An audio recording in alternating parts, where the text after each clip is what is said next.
สนับสนุนการท่องเที่ยวในครั้งนี้โดยโรงเรียนลาวจีนเลี้ยวเปยโรงเรียนเอกชนหนึ่งในโรงเรียนที่สอนทั้งภาษาลาวและภาษาจีน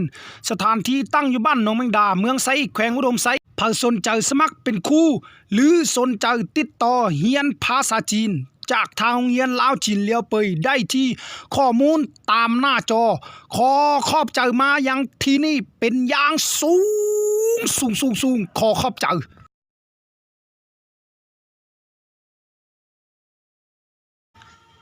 Welcome to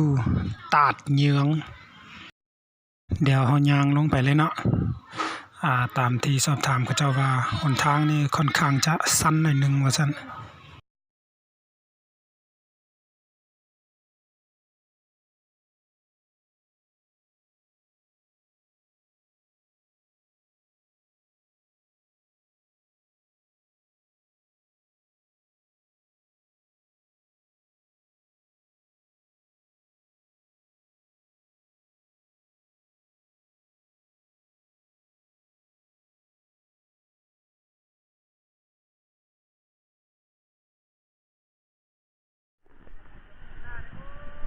บ่ทั้งหลังย้ำยางเมือนี่นะ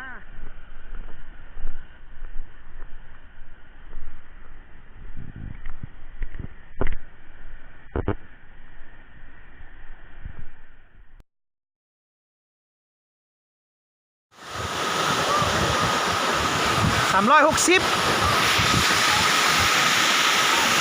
หมุน360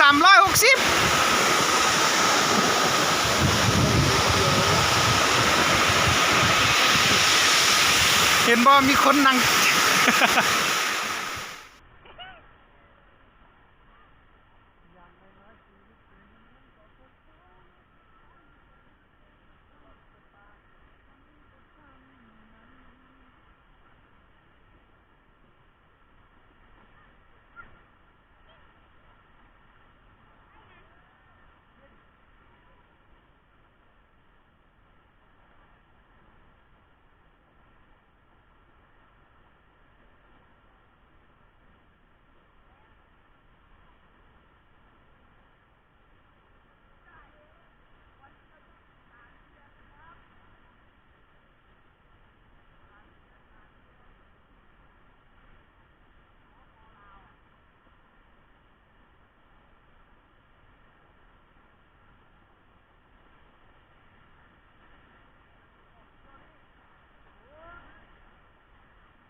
ตีนตัวเอง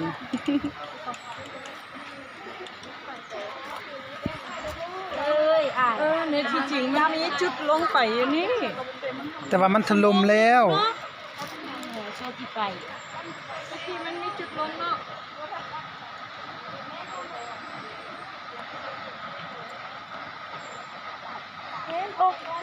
ฟังเสียงมันเนี่ย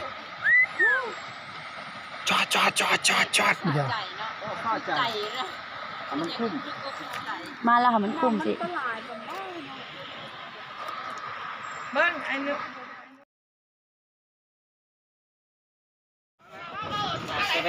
มาแล้วเดี๋ยวนั้นเป็นนกยอนี่จะไปไว้โรงเรียนเอาตัวนี้ใบมันต้องเอาแล้วตัวนั้นน้ำอยู่เนาะเอาตัวนี้เนาะเอาเลยเฮ้ยอันนี้ตัวใบผีเลยนี่มาประทันเลยเอาตัวไปห่อเขาซองลีน่าก่อนย่าลิซ่าแล้วผมมึงใหญ่แล้ว